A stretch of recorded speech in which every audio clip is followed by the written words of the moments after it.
Grandma's gone. She left a note. Those 4 words would change everything, but I'm getting ahead of myself. Let me take you back to the night I decided I'd had enough the night. I became invisible by choice instead of by neglect.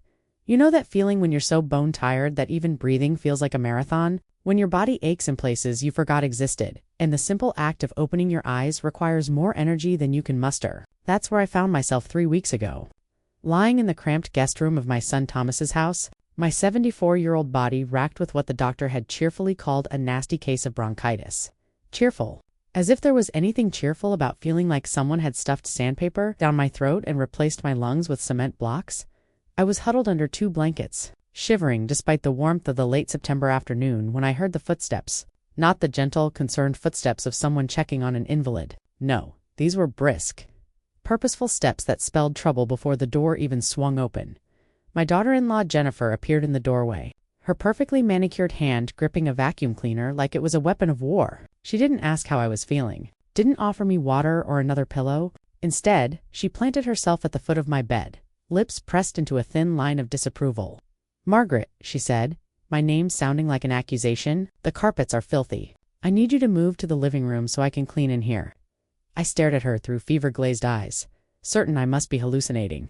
"Jennifer, I can barely sit up. Could it wait until wait?" She let out a sharp laugh. "We've been waiting 3 days already. The house doesn't stop needing attention just because you caught a cold." A cold. She called bronchitis a cold. Before I could respond, Thomas's voice drifted in from somewhere down the hall. "Mom, Jennifer's right. You've been in bed long enough. Maybe some activity would actually help you feel better." Something inside me cracked right then. Not loudly, not dramatically. Just a quiet, clean break. Like a frozen branch snapping under the weight of too much ice.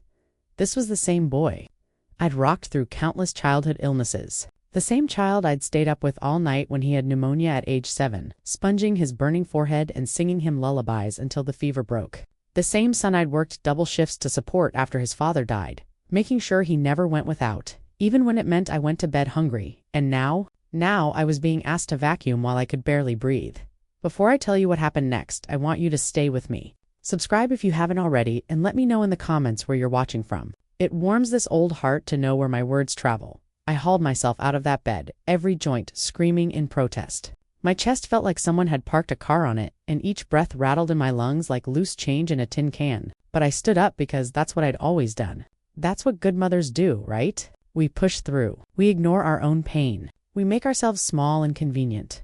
Jennifer handed me the vacuum without a word of thanks and left the room. I stood there swaying slightly, staring at the machine in my hands like it was some alien artifact I'd never seen before. How had I gotten here? I'd moved in with Thomas and Jennifer 2 years ago, right after their twins were born. Just temporarily, they'd said. Just until we get the hang of things. Just until became permanently when they realized how convenient it was to have a live-in nanny, housekeeper, and cook who didn't require a salary. I thought about all the dawn mornings. Starting breakfast before anyone else stirred. The endless loads of laundry I'd folded while everyone else watched television. The grocery shopping, the meal planning, the midnight feedings when the babies wouldn't settle. The way I'd become a ghost in my own family. My presence only noticed when something wasn't done. That afternoon, I vacuumed that room and every other room in the house. I did it slowly, pausing every few feet to catch my breath, my chest burning with each inhale. Jennifer walked past me twice without a glance. Thomas came home from work, stepped around me like I was a piece of furniture, and asked what was for dinner. Something fundamental shifted in me that day. It wasn't anger, exactly. It was clarity. The kind of crystalline understanding that changes everything once you see it. I was 74 years old. I'd raised 3 children, buried a husband, survived cancer, and built a life full of love and purpose. And now I was being treated like an unpaid servant in my own son's home. My worth measured only by my utility. That night, after I'd cooked dinner, served it, and cleaned up while everyone else retreated to their separate screens, I sat in my room and made a decision. Actually, I made several decisions. But they all boiled down to one simple truth. I was done. Done apologizing for taking up space. Done making myself smaller to fit into their convenience. Done teaching my grandchildren by example that this was how you treated people you loved. I waited until midnight. The house had fallen into that deep, still quiet that only comes when everyone's truly asleep. I moved through my room like a burglar, packing my suitcase with careful, deliberate movements. I didn't take much, just enough clothes for a week. My medication, the photograph of my late husband Robert that sat on the nightstand, and the hand-knit blanket my mother had made me 50 years ago. Everything else could stay. Things can be replaced. Self-respect cannot. I wrote the note at the kitchen table, my hand surprisingly steady despite my racing heart. I kept it simple. Thank you for having me. I've gone home. Take care of each other. Mom, I placed it right in the center of the table, weighted down with the salt shaker so it wouldn't blow away. Then I took one last look around the kitchen where I'd cooked hundreds of meals. And I walked out the front door. The night air hit my face like a baptism. Cool, clean mine. I pulled my suitcase down the driveway, each step taking me further from who I'd been and closer to who I needed to become. The taxi arrived within 10 minutes. The driver, a kind-faced woman about my age, took one look at me and asked if I was okay. I realized I was crying, but they weren't sad tears. They were the kind of tears that come with relief, with release, with the overwhelming sensation of finally putting yourself first. I'm wonderful, I told her, and meant it. I'm going home. My little house stood exactly as I'd left it, the spare key still hidden under the garden gnome by the front porch. It smelled like dust and old books and possibilities. I'd been renting it out for the past 2 years, but the tenants had just moved out the month before. Thomas and Jennifer had been pestering me to sell it, to downsize my life, as they put it. Now I understood why I'd refused. Some part of me had known I'd need an escape route. I spent that first morning cleaning not because anyone expected it, but because I wanted to.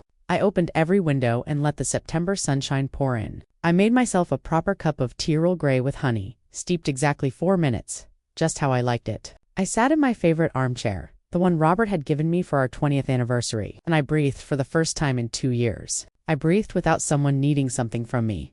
My phone started ringing around 8 in the morning. I watched it buzz and flash, Thomas's name appearing again and again on the screen. Then Jennifer's, then Thomas again. I let it ring. They could wait. They could wonder. They could, for once, in their self-centered lives, think about someone other than themselves. By noon, I had 17 missed calls and a dozen text messages ranging from, "Where are you?" to, "This isn't funny to please call us back. We're worried." Worried. That was rich. I finally answered on the 18th call around 2 in the afternoon. I'd spent the day unpacking, watering my long-neglected garden, and making myself a lunch that was exactly what I wanted: a grilled cheese sandwich with tomato soup. Comfort food for a soul that desperately needed comforting, Mom. Thomas's voice cracked with panic. "Where are you? What's going on?" "I'm home, sweetheart." "My home, but why? What happened? Did we do something wrong?" I almost laughed. Did they do something wrong? The question was so absurd, so completely lacking in self-awareness, that I had to bite my tongue to keep from saying something I might regret. "Thomas, do you remember when you were 7 and had pneumonia?" "What? Mom, what does that have to do? You remember how I sat by your bed for 3 days straight? How I called in sick to work? How I sponged your forehead and sang to you and made you chicken soup from scratch every day?" Silence on the other end. I remember thinking, I continued, my voice steady, that this was what love looked like. Taking care of the people you love when they're vulnerable, making them feel safe, valued, seen. Mom, we love you. We love isn't asking someone with bronchitis to vacuum, Thomas. Love isn't treating your mother like hired help. Love isn't forgetting that I'm a human being with needs and feelings, not just a convenient solution to your childcare problems. I heard him suck in a breath. Good. Let him feel uncomfortable. Let it sting. "I need some time," I said, softer now. "I need you to understand that I'm not coming back unless things change. Really change. Not promises that last a week before everything slides back to normal. Real, genuine change in how you and Jennifer treat me." "We can change," he said quickly. "We will change. Just please come home. This is my home, Thomas. Your house is your house. I'll visit when I'm ready. Until then, I suggest you figure out how to use that vacuum cleaner yourselves." I hung up before he could respond. The next few days passed in a blur of rediscovery. I reconnected with old friends I'd been too busy to see while living with Thomas and Jennifer. I took long walks in the park without worrying about getting back in time to start dinner. I read 3 books, took bubble baths in the middle of the afternoon, and ate ice cream for breakfast because I could. But I also grieved. I missed the twins' terribly little Emma and Jack with their gap-toothed smiles and endless questions. I missed reading them bedtime stories and teaching Emma how to braid her doll's hair. I missed Jack's obsession with dinosaurs and the way he'd curl up in my lap during thunderstorms. What I didn't miss was the exhaustion, the constant sense of being on call, of being needed but not appreciated, the way I'd become invisible even while standing right in front of them on the 4th day. Jennifer showed up at my door. She stood on my porch looking smaller than I'd ever seen her. Her usual perfect composure cracked around the edges. Her hair was in a messy ponytail, she wore no makeup, and there were stains on her shirt that looked suspiciously like baby food. "May I come in?" she asked quietly. I stepped aside and let her pass. We sat across from each other in my living room, the air between us thick with things unsaid.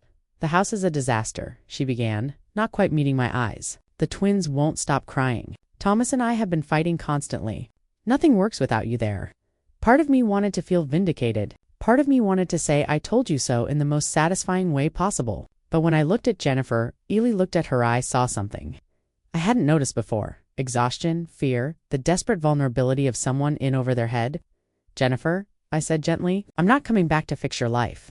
You and Thomas need to figure out how to function as a family without using me as a crutch." Her eyes filled with tears. I know we took advantage of you. I know we were terrible." She wiped at her face with the back of her hand, a gesture so raw and unguarded that it startled me. "My own mother lives 3 states away, and I think I took all my resentment about that out on you. You were there and available, and I just started treating you like you'd always be there, like you didn't have your own life, your own needs." "I do have my own life," I said firmly. "I have friends, interests, dreams. I'm not just grandma. I'm Margaret. I'm a woman who survived cancer, who built a business from scratch, who traveled to 15 countries before my husband died. I'm a person, Jennifer, a whole, complete person who deserves respect." She nodded, tears streaming freely now. "I'm so sorry. We're both so sorry. Please, will you at least let us try to make it right?" "What does that look like?" I asked. "Making it right."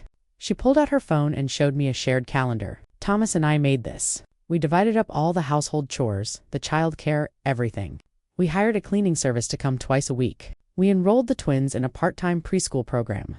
She looked up at me. "And we'd like to pay you. Pay me. If you want to help with the kids, we want to pay you fairly. Real money, like we'd pay any other childcare provider. And we want you to have set hours, with evenings and weekends off. We want you to be their grandmother, not their nanny."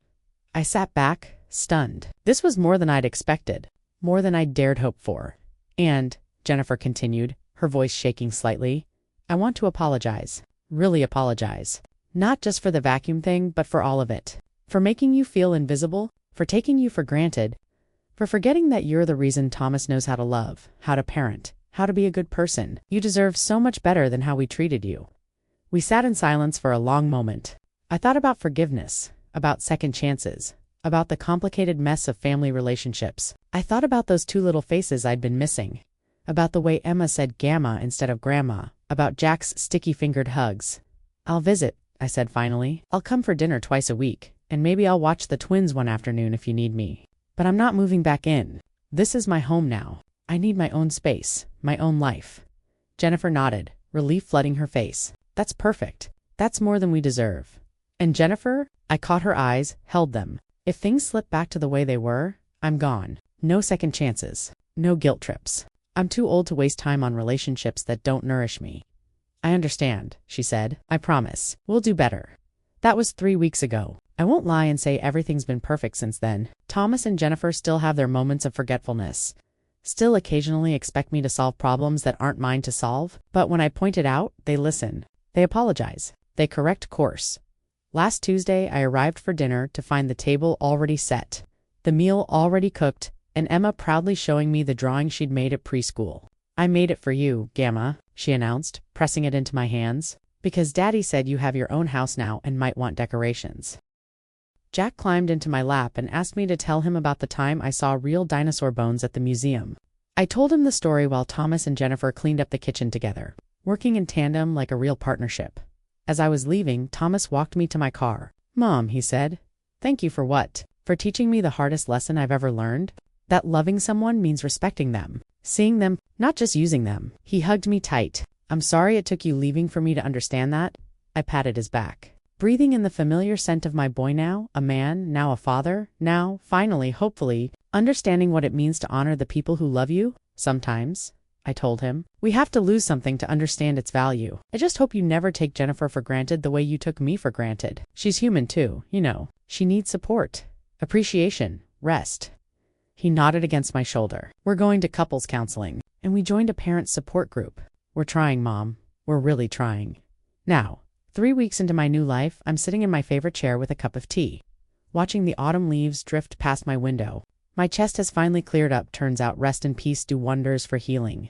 I've started volunteering at the library twice a week, teaching seniors how to use computers. I've joined a book club. I've been on 3 coffee dates with old friends, I'm busier than I was before, but it's a different kind of busy. It's the kind that fills you up instead of draining you dry. Do I still love my family? Absolutely. Do I still help them when they need it? Of course. But now I do it on my terms, from a place of choice rather than obligation. And that makes all the difference. Yesterday, Emma called me on Jennifer's phone. "Gamma," she said in her serious little voice, "I love you." "I love you too, sweetheart. Daddy says you're brave." What's brave mean? I thought about that question. About walking out into the night with nothing but a suitcase and my dignity? About choosing myself when everyone expected me to keep choosing them?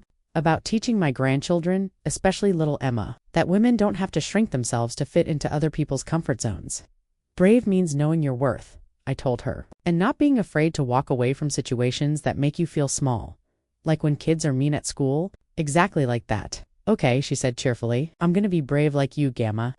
After we hung up, I sat there for a long time thinking about legacy. Not the kind you leave in wills and photo albums, but the kind you leave in lessons learned, in boundaries set. In the radical act of self-respect, I think about all the women who've stayed when they should have gone, who've shrunk when they should have expanded, who've apologized for taking up space in their own lives. I think about the message we send our children and grandchildren when we allow ourselves to be diminished, and I think about that night 3 weeks ago, when I packed my bag and reclaimed my life. Sometimes the most revolutionary thing you can do is simply refuse to be invisible. Sometimes the greatest lesson you can teach is that love without respect isn't really love at all. And sometimes the only way to find yourself is to get lost on purpose and trust that the right people will come looking.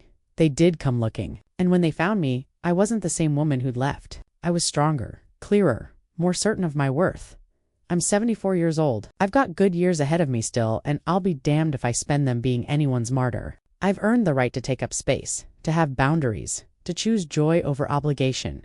And you know what? It feels absolutely glorious. So if you're reading this and you see yourself in my story, if you're the one who's always giving, always accommodating, always making yourself smaller, let me tell you something. You're allowed to leave. You're allowed to say no. You're allowed to put yourself first without apology or explanation. You're allowed to go home to yourself. I did, and it saved my life. Now, as I sit here in my cozy chair in my house that smells like tea and old books and freedom, I can honestly say I've never been happier. The twins are thriving. Thomas and Jennifer are learning, and me. I'm finally, wonderfully, completely myself. And that, my dear friends, is worth more than any clean floor or home-cooked meal ever could be.